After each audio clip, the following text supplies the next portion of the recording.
څارول جایز دي. قربانۍ نصاب باره کې سوال کړی دی نو د قربانۍ نصاب په لنډه به دا ووایو چې 52 تولې سپینو زر دا یو نصاب دی. ته دې قیمت نن سبا غالبا 60,000 روپے جوړیږي.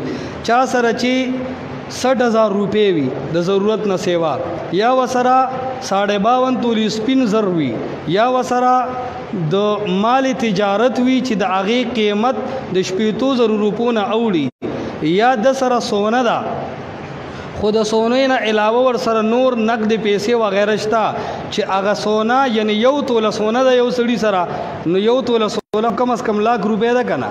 اوس یو توله سونه ده خو د سره 1,000 روپے جیب کې دي د 1 لاکھ روپو سره چې 1,000 روپے کې نو دا د 60,000 روپو نه اوړي نو لہذا چې چا سره یو توله سونه ده هم په د باندې قرباني لازم ده چې ښځې سره ده ښځې باندې قرباني لازم ده.